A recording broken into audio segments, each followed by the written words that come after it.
DJ on the beat. You people, welcome back to The Fix. Naro and Ari here. We have a special guest joining us for this episode of the podcast. It's the General Secretary of the PNP YO. Yes.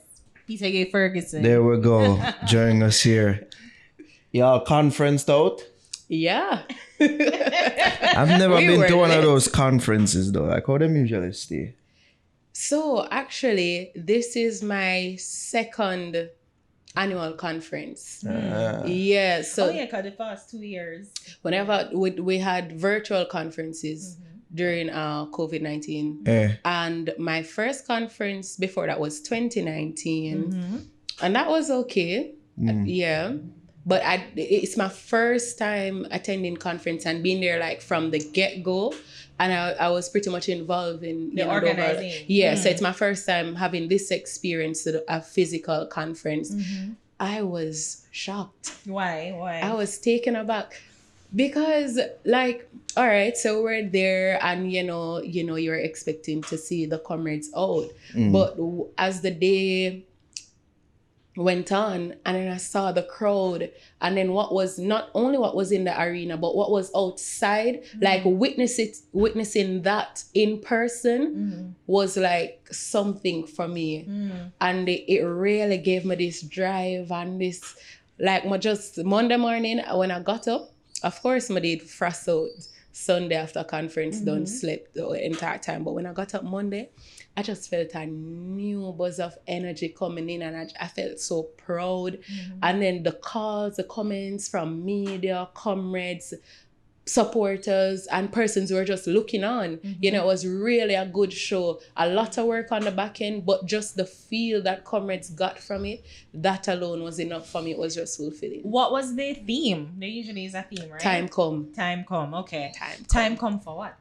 Time come for change. Time come, for youth have a voice in the political process and make their mark. Time come for PNP. Time come for Jamaica get better. And time come for people, play their part in ensuring that we have the best leadership in our country and that we get good governance. It's funny that you would say time come for young people have them voice, because a lot of people have said young people don't really have no voice within the PNP right now.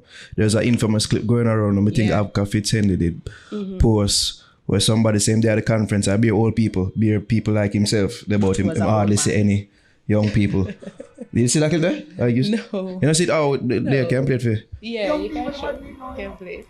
And just young people around me, all in my vehicle when they come in. Though there are concerns. We need to get together and graduate some young people. I feel for the age group, I'm a old 62-year-old man. We need to bring some young people. Because that is it, and the young people they might need now, And just young people around me, all in my vehicle when they come in. Okay. There are concerns. So was that your experience? Did you see much more young people there? Of course, I'm the General Secretary for the PNP YO. Probably I see them around you specifically. Yeah, you probably see them around you. The PNP YO in name states is the youth organization, so obviously going to be young people, but just generally in the general feel of the party, the general complaint to it, because it's not just this person, is like young people aren't involved. But I'm wondering, is it not involved in the party or not involved in the political process overall? What do you think? Not in the party. And I'll tell you why. First and foremost, there's no going around it that young people, youth, they make up for the largest. The youth apathy in Jamaica is very high. So it's not just about the People's National Party. Youth in general are apathetic towards politics because they don't feel like they're represented in the process, because from time and time again, what they've been seeing is that there isn't much. They don't feel like there's a space and place for them, and they don't trust the political process. They don't see where it makes sense to participate. And not just youth, but just, people overall. Year after year after year, people just become you grow weary and more aware of the political process and what happens. And really and truly, I can sit here and tell you that it's hard to blame people to really feel that way. You know, if what you've seen over the years, we really can't blame people. But what I'm going to tell you today is that for me, and I'm a living testament because I try to live by what I believe in, and I try to make that how, you know, I go about my daily life and my practices. If it is so like we're in a church, no. Oh God, I don't want to start preaching, you know. No, this is really, I'm very passionate about preaching it because that PNP gospel. The truth is that I'm not from a political family. I don't come from a big name family either. I don't have friends like that. I've never had it. What my drive is that when I left high school, I moved back to Kingston. Went to Alpha, then I went to live with my dad. And I did 1 year at Otrias High School, came back to Kingston. When I got back home, I just started volunteering because I used to be a part of the Goldsmith Villa Sports and Youth Club. Big up Goldsmith Villa, that's where I'm from, Augustown. And did that, came back, joined again, and started until I played an active role in the executive of the Sports and Youth Club. And from there, I met my Member of Parliament, Andre Hilton, and he used to visit our clubs. And then we had like a job placement thing. So it was helping out with writing resume, finding job opportunities for youth, helping them to even get clothes and stuff like that. And then one day he asked who could volunteer to help with back to school at his constituency office. And I did because I wasn't working at the time and I wasn't going to school either. So I did that in the summer. And from there, I started to become a lot more curious after I left high school. So I started to go on YouTube, and then I met a friend at JDF when I went to do summer work. And he, you know, we started talking about Che and Fidel Castro and the Cuban Revolution and what happened in Jamaica in the 70s and the 80s. And then now that's how I became so much more aware and conscious of my history and how I was even able to do GSAT, pass my GSAT, and went to a traditional high school to get good education. And I'm somebody that can tell you that when you go to a traditional high school versus a non-traditional high school and you see the quality of learning that you get there, it is extremely different. What I was learning in first and second form at Alpha, I was just starting to learn in fifth form at Otrias High School. Wow. That and those the things syllabus for would me, be different, wouldn't it? It would be, because like when I went to Woolman's, but first form was a story, the history of Woolman's actually. I don't know if it's the same for other schools, but then in second form, we upgraded to what was it? I don't quite remember, but the history. But it's not until I did history as a CXC subject where I began to learn about the overall Caribbean history, and then in sixth form I did sixth form. That's when I learned about world history. So the syllabus would change. I'm not talking about history now. What do you mean? I'm talking about the overall learning process, I'm not talking about just one subject area. Okay. I'm talking about chemistry was one of those examples for me. English literature was another thing where I saw that principles of accounts. So there are several different subjects that EDPM, those are different subjects that I did. Integrated science, I think I did in first form at Alpha. And there were things that you're just learning in fifth form.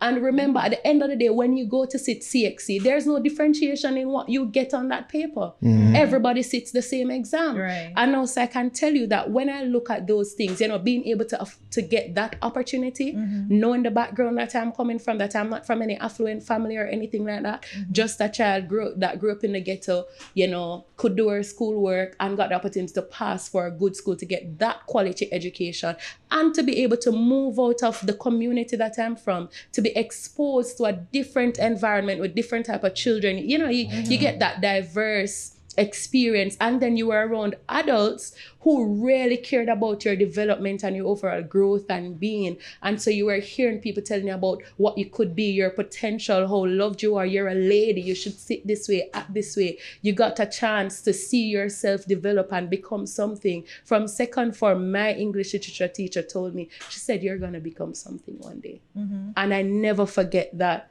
So when you go to a non-traditional high school, thank God when you get that experience. And I go back to say, it's policies of the PNP that really gave us that opportunity. to be able to give ordinary people the access to quality education. And so it's things like those for me that stood out, that informed my political decision to really become a member of the PNP, started working with them. And then by just going there and volunteering from 2017, I left doing a regular 9 to 5, and I've been in politics since then, straight, non-stop working. And it's because every time I enter the space and I give off myself and my time, I didn't know that there were leaders watching me. And then one day I got that phone call that, I think it's time for you to, time come, as them say, time come for serve. What in your opinion can the PNP do to appeal to more younger, demographic of potential voters? Where it seems like over on the green side, they're doing a better job of appealing to younger people. Yeah. So for me, for the People's National Party, and we've been in dialogue with our comrade leader, Mark Golden, our General Secretary, Dayton Campbell, and Chairman Angela Brownberg. We have been discussing ways in which we can get out there in the streets to engage youth, to find out not just what PNP YO people think, young people think, or what it is that they'd like to see from the party, but to get that broad consensus as to what it is that really matters to youth. So from all demographics, from all walks of life, just to get their ideas. So we're working on something called the Youth Agenda, and that is really, we're going to be doing some town hall meetings, we're going to be doing our road tours, all of that stuff to really get out there and engage people. We've seen it. We started some of that before conference, and we've really seen the impact that it has created. And I can tell you that young people out there, they just want to see somebody that looks like them, really care about them, because where we are right now, the gimmicks and the clocks and the bro god, that's not working. People are feeling the effects of what it is to really not have good leadership, of what it means to not have a government that really put people at the center of policies and programs that they implement in this country. So in what way is not the government not doing or not putting people first in the PNP's opinion? So for me, when you look at the situation of crime and violence, it is something that is staring us right in the face. And I'm going to speak more specifically to my personal experience. I live in Augustown, right? We've been having zones of special operation from around, is it 2018 thereabout? Right? I can tell you that really the war kind of flared up in 2017. We got zones of special operation. Of course it is helping us. Of course. But guess what? Criminals have now studied the pattern of how these things work. So you know that the police and soldiers can't go outside of a certain parameter of the zone of special operation. A lot of times they don't have any vehicle. Me, the woman sat the morning, bop. Gunshot start fire, a man dead. How far away is the Sozo? Less than a minute drive away. Okay. And so while it is that the numbers have decreased, or the amount of shooting incidents, the frequency of it now, the effect, it has lost its effect because of how frequently criminals are now seeing them. And then you've seen in the media how many videos circulating with, interaction of citizens and police and the military and what that is like. So it's like people don't take it that serious no more, and gunmen feel like them can manipulate the thing and do them thing, and them know for go around the system. And that for me is a problem. If you can sit where you are, ordinary people, and see that there's something wrong with it, and then those who we elect to lead us can't see that there is a problem, and that maybe it is that you need to change the way. We had a peace march in Augustown. The media was there, persons are afraid to talk, but I'm not afraid to talk. So I'll go and I'll make my voice heard, and I'll represent for what the people really want to say, some of the things that they've been telling me, but are just too afraid to say it in the media because they're afraid for their lives. And I've even had conversations with the police, and I tell them, people are afraid. You have people, everybody know, yes, you have good policemen and women out there, and yes, you have good people who are in the army. Not all of them are bad, just like with any sector. It's true. However, you do have persons in there who help to make the work of the government and of the system way much more difficult, because they're helping to aid criminals. You have police, you have bodyguard criminal. How can you have that? You have them who call and I tell them, say, hey, we're coming here, we're coming there. You can't have a system like that and expect that it's going to work. Right. So it's a systemic issue that needs to change from the outset, but you can speak to it that it's not such an easy thing to pick up and remove and whatever their process that I'm sure that people will say, well, no, you can't just fire me like that without just cause, without proof, without evidence. So it's a systemic issue that, I mean, that's crime and violence have played Jamaica for since Suban, pretty much. So there's no change. So my question is though, you see the issue that's happening. Does the PNP have a solution? Yeah. It just today coming out of our press conference, Comrade Leader would have addressed some of that in terms of crime and violence. No, when you look like actual solutions, like actual strategies, plan. And some of that just not only speaks to, so the issue of crime and violence, it's not something that comes on its own. There are underlying factors that allows for crime and violence to continue in the way that it has. So when you look at the social structure of our society, there's much to consider there. So you look at the family life, when you look at the education system, is it really serving us? What we have here from our colonial past, how can we change that to make it, to retrofit it, to fit today's society and the needs of where the world is going? We need to evolve our systems. When you look at family life, statistic will tell you that a lot of the people, so youth, they're the main victims and perpetrators, right? Where crime and violence is concerned. And when you look at the background that they're coming from, a lot of them, there's absenteeism within the household for the father who should be there to, guide the ship and make sure things in order. They're from single parent households, and you do have situations where even the family structure, that care and nature that they really need is missing. But can you blame their parents? How many of them actually know how to parent? Who teaches them how to parent? What kind of love did they get growing up? What kind of nurture did they get? And these are some of the deep-rooted issues. And I can tell you that these are some of the things that when Comrade Leader speaks, these are ideas that we sit and talk about formulating our ideas and so on. But the thing is, that's what I was saying. I think everybody's aware that crime and violence is not just a thing that happens out of the blue. Like it really is a systemic issue that comes from several causes, root causes. So just like so that's why I was saying a solution, because we all know parenting is one of the solutions to the problem that we have now. But again, that would take a change, and it's not just like a quick change, an instantaneous change. Is going to be a systemic change of reform. What's the other word? Reform and that's the same word. Yes, I know.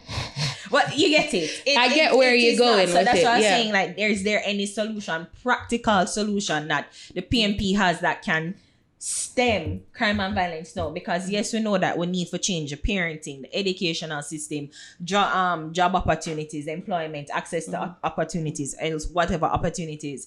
That is one of the many cases or many reasons for crime. So what PNP can offer now as a solution to stem and curb crime and violence now? Well, to be honest with you, Comrade Leader has tried to engage the Prime Minister or their administration. So as you, I don't know if you know, but there's like the Vale Royal talks.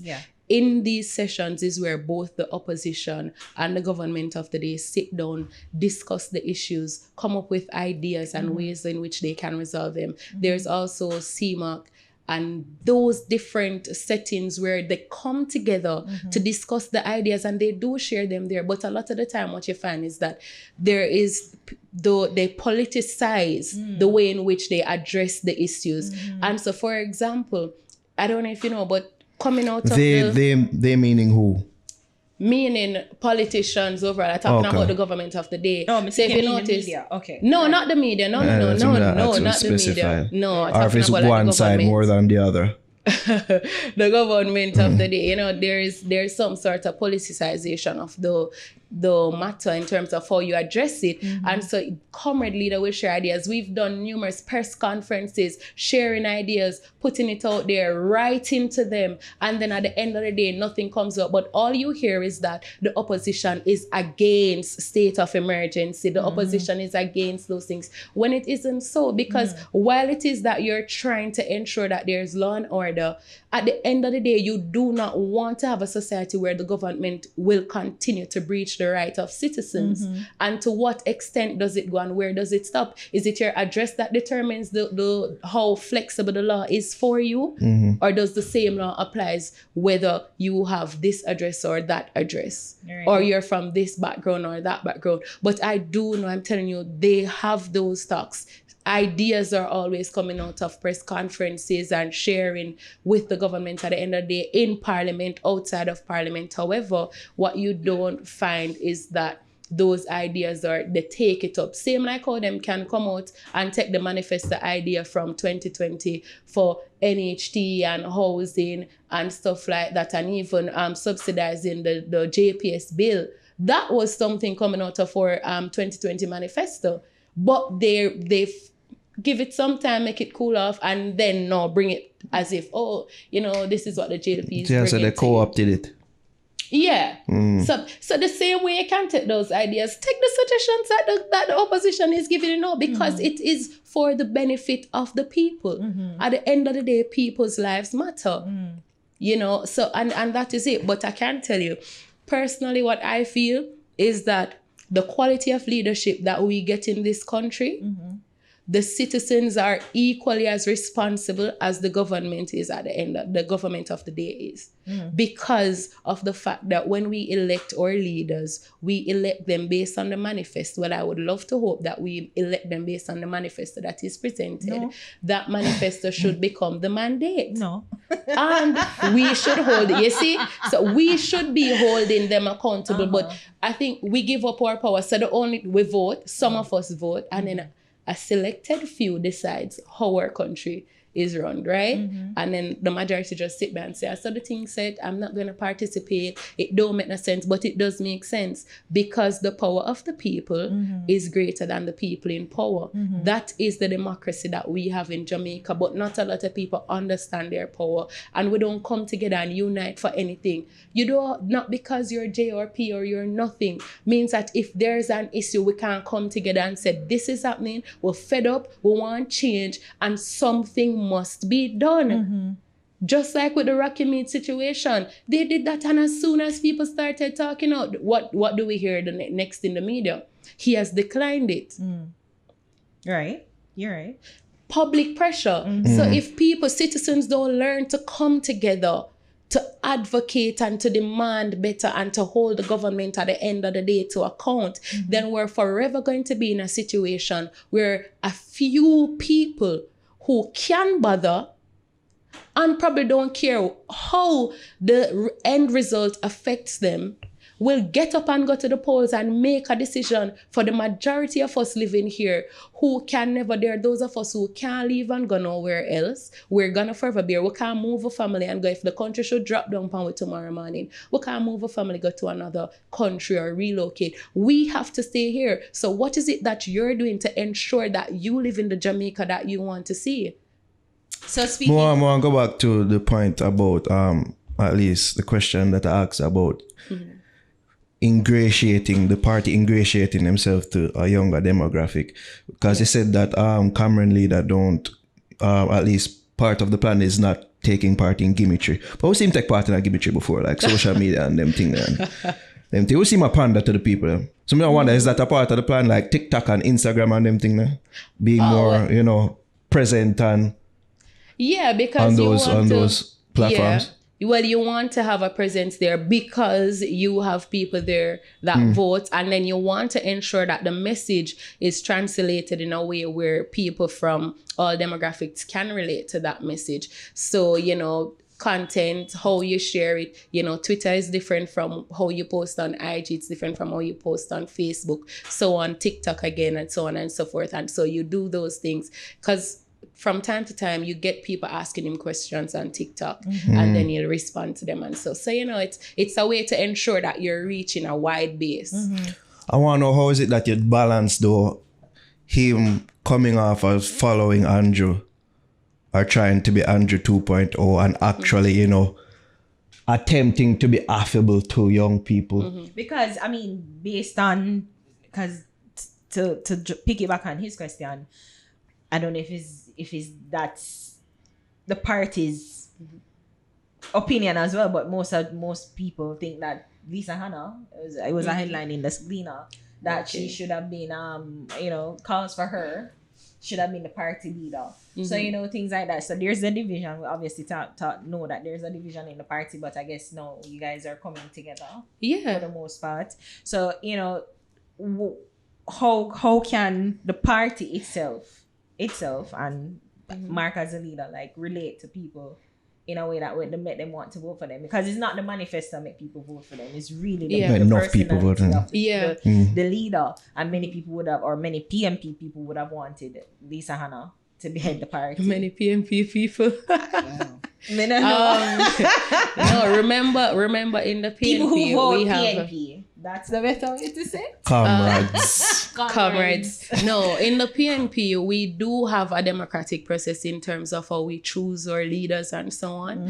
And as you know, November 2020, we had an election and the delegates voted for Comrade Leader Mark Golding to lead the party. And that's a democratic process whereby, it speaks to the voice of the people what they want. I do know that, in our party, because of how the system and the structures work, comrades are able to view their opinions and say, what they want, how they feel.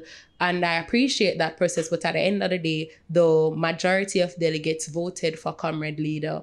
And, because they want him to lead, I was one of those delegates that voted for Comrade Leader, because I would have interacted with him. And, I know him beyond the cameras and so on. And I really do believe in him. And I can tell you, just by our interactions and so on, I really feel a sense of hope. And what I do know is that the more we go out on the road, the more he goes on the road and interact with the people, they get to know him, because he has always been somebody who has been behind the scenes, working on legislative stuff and things like that. But the more he goes out there and people interact with him, like I've seen recently with a youth mingle that we had and so on, they get to see Mark Golding. They get to know him. That they can reason, have a conversation. They see how natural he is. They see how down to earth he is. They get to see his ideas and see his vision for the party, for the people. Yeah, but everybody got them mingle thing they wanna have. So like that's something we that have road tours. Okay. We have road tours, and that's what I'm saying to you. Even when you look at the interaction, how people view him, you can see that the popularity rating is actually increasing, and it's because of those things. So from our road tours, the divisional conferences, people get to interact with him. Comrades who would have never met him one-on-one before get that opportunity to do so. So people who just see him as this old white rich man. Yeah. He's like an actually nice old white rich man. No, it's not. Far from a nice old white rich man. Comrade Leader is one of the most rootsy persons that I've met in this politics. Rootsy in an Upper St. Andrew kind of way? No. You guys need to look at his history. You need to look at his history. It says somebody that his wife is... But he's not. Come on, guys. Let's go downtown. He's not. He's one of the most rootsy persons you'll ever meet. His wife is from Augustown, Mrs. Golding, and it's him have a very rootsy background. So, what do you mean rootsy? You say rootsy like down to earth. May I tell you, the man is like a black man.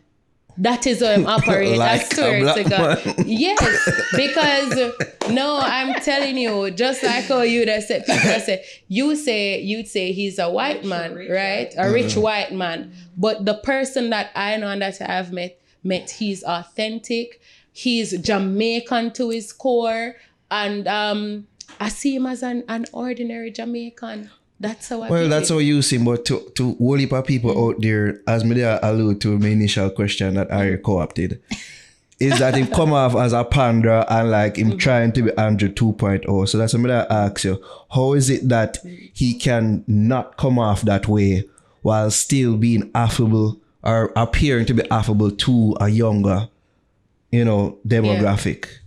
And like I said, that's just by us continuing to do that, getting people to meet him, know him, interact with him. And then over time, you realize that this is who he is. He's not trying to be someone else. He's not trying to live in the shadows. She was of Andrew another 2.0. man. She said knock off Andrew. That's what won't come off. No, first that's of what all, comes off. That's what he is. First of all, no. They're not the same. And Comrade Leader would never try to be an Andrew Onis. Never. Why? Why you say it like that? No, because I'm telling you, no, my leader is not like that. The man that I know, Mark Golden, is authentic to his core.